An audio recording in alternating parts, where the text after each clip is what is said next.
Maka sehingga yang terjadi adalah apa? Serikat buruh, serikat pekerja tiap tahun berjuang sendiri terhadap upahnya dengan para pengusaha yang aturannya adalah pengusaha itu harus taat kepada aturan yang ada dibuat oleh pemerintah. Sedangkan mayoritas di DPR RI utamanya 90% adalah pengusaha.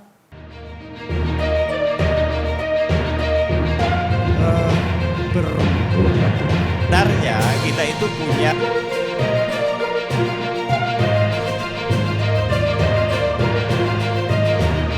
tanggapan bisa per KPU Kabupaten Kota.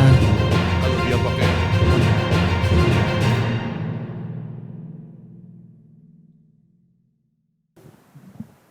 dari Partai Buruh.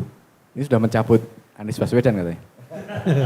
Secara Kepartean ya? Kepartean. Ya. Ya. Terima kasih Bang Agus. Menarik ya efek ekor jas presiden terhadap caleg.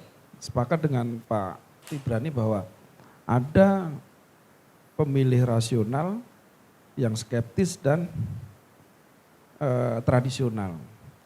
Nah, Partai Buruh dalam hal ini akan melihat karena apa? Dari 3 calon presiden ini semuanya adalah pendukung Omnibus Law partainya. Dan saat ini kami berjuang untuk menolak Omnibus Law. Itu harus diingat gitu loh. Paling tidak bagaimana ketika calon presiden itu bisa, karena saat ini sedang di Mahkamah Konstitusi melakukan JR terhadap Undang-Undang Nomor 6 tahun 2023. Tidak bisa serta-merta kita, oh Pak Prabowo, oh Pak Anies ataupun oh Pak Ganjar. Karena ketiga-tiganya ini partai yang mengusung adalah partai yang ada pendukung Omnibus Law. Pak Anies contoh, di situ ada Nasdem.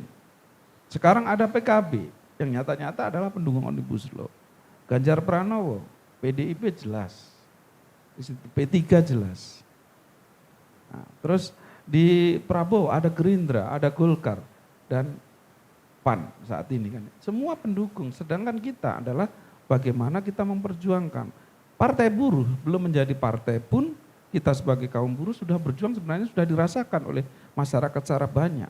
Undang-Undang 24 tahun 2011 tentang Badan Penyelenggara Jaminan Sosial BPJS itu kita yang memperjuangkan dengan adanya KAJS, Komite Aksi Jaminan Sosial tahun 2011.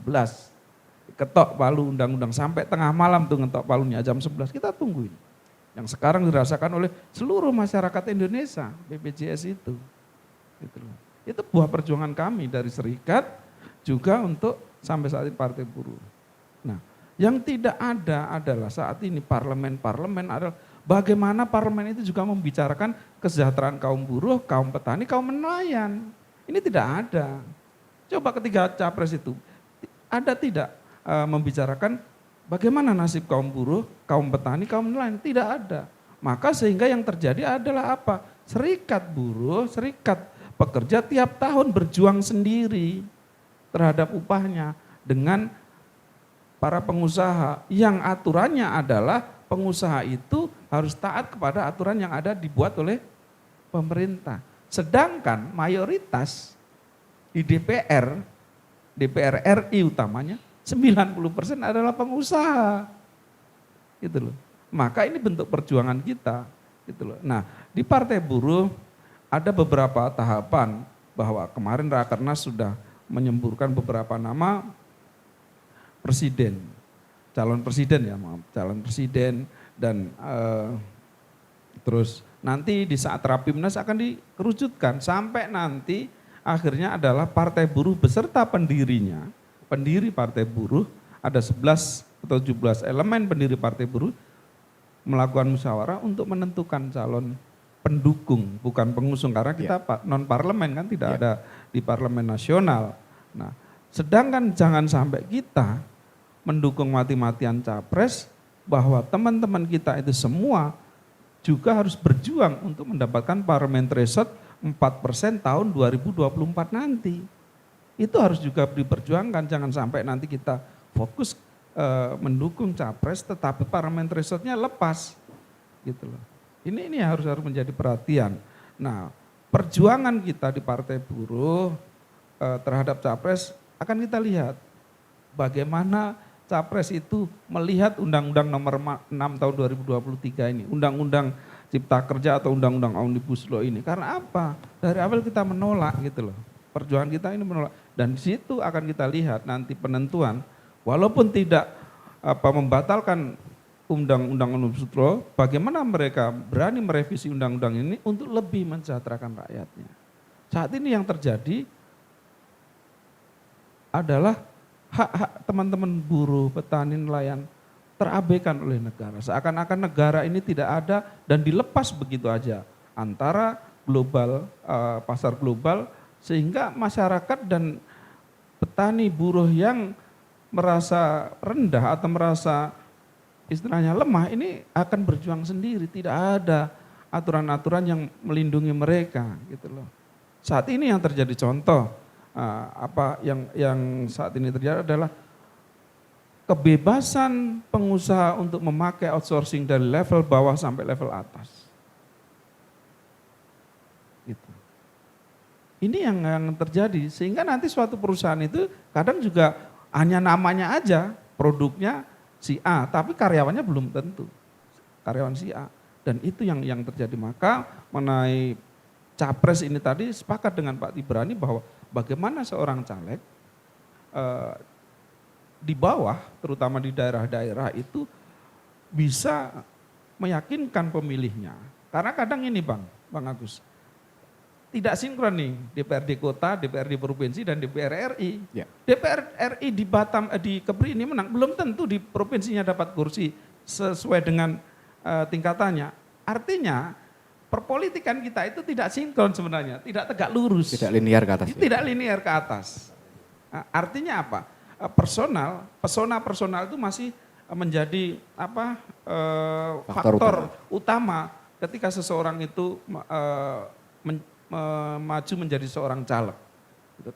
Nah, partai itu akan menjadi sebuah pijakan untuk seorang caleg itu menjadi anggota parlemen nantinya, seperti itu. Ya, kira-kira dari posisi yang disampaikan tadi, lebih menguntungkan mungkin dari personal ya. Ya.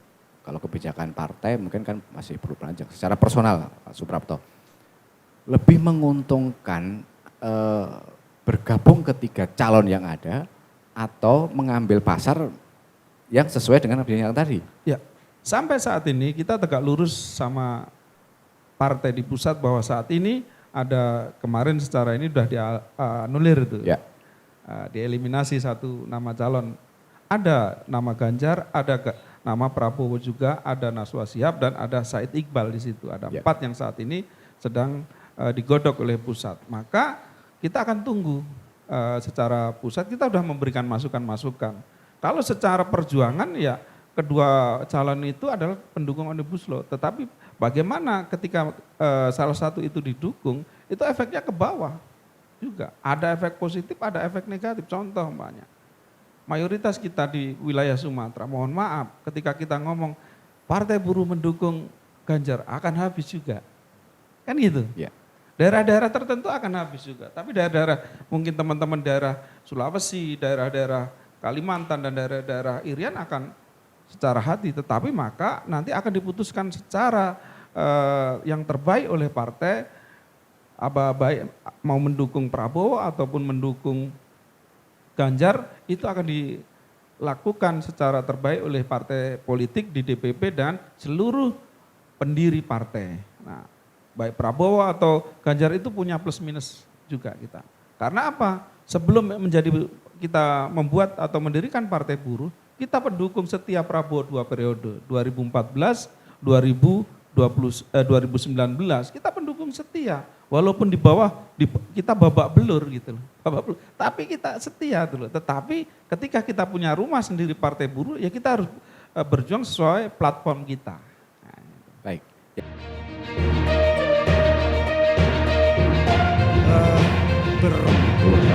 Sebenarnya kita itu punya